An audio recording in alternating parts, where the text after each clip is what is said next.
अस्सलाम वालेकुम, welcome back to my channel. आज हम इन्वेंट्री वैल्यूएशन के अंदर परपेचुअल वैल्यूएशन जो हम चल रही थी हमारे पास, जो लास्ट वीडियो के अंदर हमने परपेचुअल वैल्यूएशन को देखा, परपेचुअल सिस्टम को, उसमें हमने फीफो को अप्लाई किया। इस वीडियो के अंदर आज हम last in first out LIFO को अप्लाई करेंगे। उसको हम कार्ड के अंदर हम जो भी इसकी वैल्यूज़ होंगी उसको पुटअप करेंगे और हम उसको सॉल्व करने की कोशिश करेंगे। आपकी स्क्रीन पे सवाल और उसका सोल्यूशन आ रहा है। सवाल सामने हैं आपके। हम आज जो सवाल सॉल्व कर रहे हैं वो with the help of the LIFO method करेंगे। सवाल हमारे पास वही है जो हमने लास्ट वीडियो के अंदर देखा, सेम क्वेश्चन है और उसको हम इसकी ट्रीटमेंट करेंगे। हमारे पास एक जनवरी का डेटा है, असलम स्टोर से हमने एक जनवरी का डेटा उठाया है जिसमें आपकी परचेजेस है फर्स्ट को 10 को, फिर सेल हुआ है 15 तारीख को, फिर 20th को हमारे पास रिसीव हुआ है, 25 को हमारे पास सेल हुआ है, 28 को हमारे पास परचेज़ हुआ है और 31 को। रिक्वायरमेंट हमारे पास सेम है जिस तरह से हम लास्ट वीडियो के अंदर देखा कि हमें टोटल परचेज़ निकालनी है, total cost of goods sold निकालना है, सेल्स निकालनी है और ग्रॉस प्रॉफिट निकालनी है। इन तीनों के मेथड वही सेम रहेंगे कि जो हम प्रीवियस वीडियोज़ के अंदर सीखते हुए आ रहे हैं। जो नई चीज़ हमारे पास आ रही है वो असलम स्टोर से हम जो है वो लीफो मेथड को अप्लाई करेंगे। लीफो का मतलब क्या है कि last in first out method. Last in first out method का मतलब क्या है कि जो चीज़ हमने आखिर में परचेज़ की होगी उसको हम पहले सेल आउट करेंगे। तो हम सबसे पहले क्या करेंगे, हमारे पास एक परपेचुअल हम कार्ड बनाएंगे। पहला कॉलम हमारा डेट का होगा, दूसरा कॉलम परचेजेस का कॉलम होगा, थर्ड कॉलम हमारे पास इशूड का कॉलम होगा जिसको हम कॉस्ट ऑफ गुड्स सोल्ड भी कहते हैं, क्योंकि हम यहाँ पे कॉस्ट ऑफ गुड्स सोल्ड भी बना रहे हैं। तो आप अगर चाहें तो इसको कॉस्ट ऑफ गुड्स सोल्ड भी कह सकते हैं। इसके बाद हमारे पास क्या है कि हमारे पास बैलेंस का कॉलम होगा।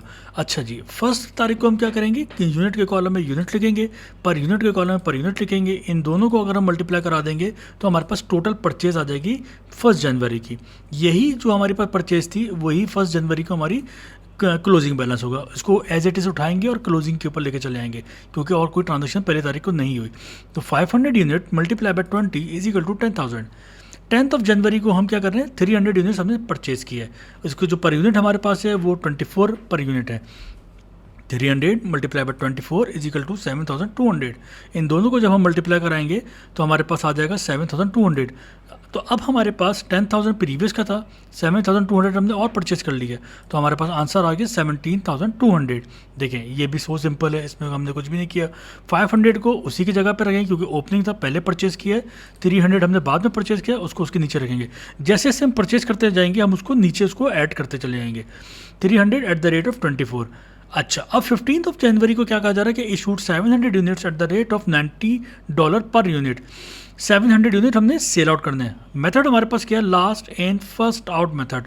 लास्ट इन फर्स्ट आउट, जो लास्ट से परचेज़ किया है, ये देखें जो लास्ट से हमने परचेज़ किया है, जो हमने लास्ट से परचेज़ किया है इसको हम पहले बेचेंगे। तो हमें टोटल बेचना है 700। 700 में से हमने 300 ये ले लिया, पहले हमने लिखा, इसका पर यूनिट ये रहा, इसको हम ले लेंगे इसको बराबर में, इसको मल्टीप्लाई करवा लेंगे 7,200 रुपीज़। उसके बाद अब हमारे पास रिमेनिंग बच गई 400। देखिए 700 में से 300 लेस कर देंगे, बचेगा 400। 400 500 के अंदर हमें मिल जाएगा पूरा का पूरा, अदरवाइज नहीं मिलता तो हम और ऊपर की तरफ जाते। 400 multiply by 20 is equal to 8,000। 17,000 में से जब हम इन दोनों को लेस करेंगे तो हमारे पास आ जाएगा 2,000। कैसे, क्योंकि वो जो 500 में से हमने 400 यूनिट्स लिए हैं इसमें बच गया 100, इसकी पर यूनिट थी 20 जो कि हमने इसके बराबर में लिख दी और आंसर आ गया हमारे पास 2,000। मतलब लास्ट एंड फर्स्ट आउट 300 चला गया, ये नील हो गया। 500 में से हमने 400 ले लिया, 100 बचा और इसका पर यूनिट 20 हमने इसके बराबर में रख लिया और ये आ गया 2,000। तो इस न्यूमेरिकल में जो की हमारे पास था वो की क्या था, जो लास्ट में आएगा वो पहले बिकेगा। अब हम आते हैं 20th जनवरी को। 20th जनवरी के अंदर 300 हमने यूनिट्स परचेज़ किए हैं, उसका जो पर यूनिट है वो 34 है, तो इसका आंसर आ गया 10,200। देखिए ओपनिंग हमारे पास ऑलरेडी मौजूद है 100 मल्टीप्लाई बाय 20, 300 हमने और परचेज़ किया है मल्टीप्लाई बाय 34, तो अब हमारा आंसर क्या हो जाएगा 10,000। इस अभी हमने परचेज़ किया है 10,200 प्लस 2,000, ये आ जाएगा 12,200। इसके बाद हम आ जाएंगे 25 जनवरी को। 25 जनवरी को आपसे कहा जा रहा है कि issued 300 units at the rate of 92 पर यूनिट्स।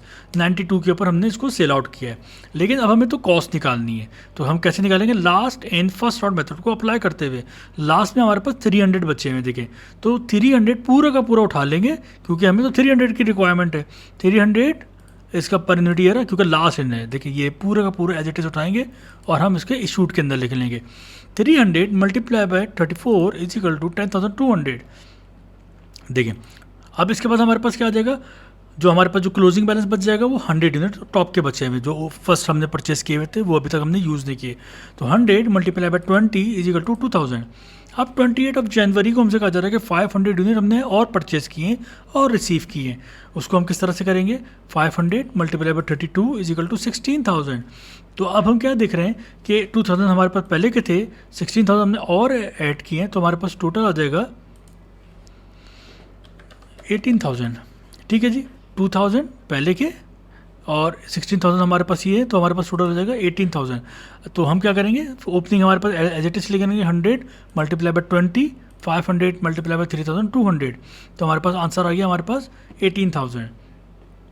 अच्छा, अब हम क्या करेंगे? हमसे कहा जा रहा है कि 250 यूनिट्स लास्ट में आप सेल आउट कर दें। अच्छा, जब हम 250 यूनिट सेल आउट करेंगे तो कैसे करेंगे? Last in first out. 500 हमारे पास लास्ट में परचेस किए थे, 500 में से हम ले लेंगे 250 यूनिट, 32 इसका पर यूनिट कॉस्ट है और 8,000 आ जाएगा इसका मल्टीप्लाई करवा के।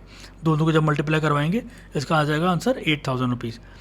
अच्छा, ओपनिंग में हमारे पास बच गए 100 मल्टीप्लाई बाय 20 और 500 में से क्योंकि हम 250 ले चुके हैं तो हमारे पास जो रिमेनिंग आंसर बच गया वो 250 बच गया 32 के लिहाज से। तो हमने 18 में से 8 को लेस करेंगे तो हमारे पास 10,000 हमारा आंसर आएगा।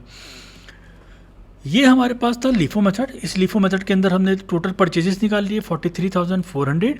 कॉस्ट ऑफ गुड सोल्ड हमारे पास ये है 33,400 और एंडिंग इन्वेंट्री हमने निकाल लिए 8,000। एंडिंग इन्वेंट्री हमारे पास होगी 10,000। देखिए जो 10,000 ये होगा वही 10,000 हमारी एंडिंग इन्वेंट्री होगी। इसके बाद हम क्या कर रहे हैं? इसके बाद हम सेम जर्नल एंट्रीज़ को रिकॉर्ड करने के लिए जा रहे हैं। जर्नल एंट्रीज़ में जो जो परचेज़ किया है वो उसकी ट्रीटमेंट प्रीवियस वीडियो की तरह सेम है।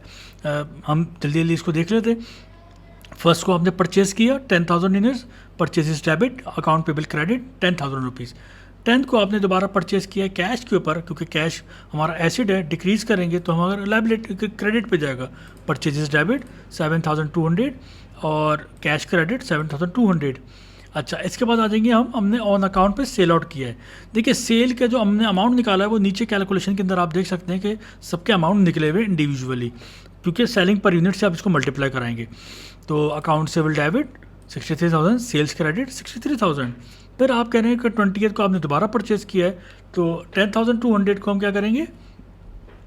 10,200 आप परचेज को डेबिट करेंगे, अकाउंट पेबल को क्रेडिट कर देंगे। उसके बाद आप सेल कर रहे हैं 25th को आप सेल कर रहे हैं ऑन अकाउंट के ऊपर, account receivable debit 27,000, sales credit 27,000। 28 को आप दोबारा परचेज कर रहे हैं, टोटल हमारा जो है वो 16,000 है। 16,000 को आप डेबिट करेंगे, परचेजेस डेबिट और कैश क्रेडिट 16,000 रुपीज़। लास्ट हमारे पास क्या है? 31st को हमने सेल आउट किया ऑन अकाउंट के ऊपर, अकाउंट रिसीवेबल डेबिट करेंगे 32,000, सेल्स करेंगे 23,000। लास्ट हमारे पास एंट्री क्या है कि हम अपनी एंडिंग इन्वेंट्री को रिकॉर्ड करनी होती है। एंडिंग इन्वेंट्री जैसे कि मैंने लास्ट टाइम भी बताया था कि हम ये क्लोजिंग के वक्त रिकॉर्ड करते हैं और ये इसकी एंट्री रिकॉर्ड हो रही होती है। हम लिखते हैं यहाँ पे क्लोजिंग है क्योंकि सारी एंट्री क्लोजिंग पे जा रही होती है, लेकिन ये एडजस्टमेंट के अंदर आती है। तो एंडिंग इन्वेंट्री को हम डेबिट करेंगे 800 रुपीज़, सॉरी एंडिंग इन्वेंट्री हमारे पास 10,000 रुपीज़ है। अच्छा, एंडिंग इन्वेंट्री डेबिट और इनकम समरी क्रेडिट, ये प्रॉफिट एंड लॉस समरी भी हम कह सकते हैं। To record the ending inventory at the time of 31 January 2025। इस टेबल के अंदर आप सेल का देख रहे हैं कि हमने सेल कैसे कैलकुलेट की है। 700 मल्टीप्लाई बाय 90, फर्स्ट 15 को हमने किया, हमने इसको क्लासीफाई कर लिया थोड़ा सा। 300 मल्टीप्लाई बाय 92, 250 मल्टीप्लाई बाय 92, 63,000, 27,600, 23,000, 11,000, 1,13,600 हमारी सेल आ गई है। लास्ट में हम क्या करेंगे कि असलम स्टोर फीफो, ये हमारे पास लीफो मेथड है क्योंकि हम लीफो से अप्लाई कर रहे हैं। इसके अंदर भी हम क्या करेंगे? इसके अंदर भी हम LIFO लिख लेंगे जी। टोटल सेल्स को हम टोटल सेल आ गई हमारे पास 1,13,600, लेस करेंगे cost of goods sold. Cost of goods sold ये रही 33,400, इसको उठा के यहाँ पे लेके लेंगे, इन दोनों को लेस करेंगे तो हमारे पास आंसर आ जाएगा 80,200 रुपीज़। इस सवाल के अंदर आपने ये देखा कि हमने last in first out method को अप्लाई किया और last in first out method से हमने अपनी total purchases, total cost of goods sold और एंडिंग इन्वेंट्री को कैलकुलेट किया। इसमें जो की पॉइंट था वो ये था कि जो लास्ट में हम परचेज करेंगे उसको हम पहले सेल आउट करेंगे। नेक्स्ट वीडियो के अंदर हम वेटेड एवरेज के अंदर बात करेंगे, जो कि हमारे इस पूरे चैप्टर का लास्ट टॉपिक रह गया है। परपीचुअल मेथड को, परपीचुअल सिस्टम को यूज़ करेंगे with the help of the weighted average method. अल्लाह हाफ़िज़।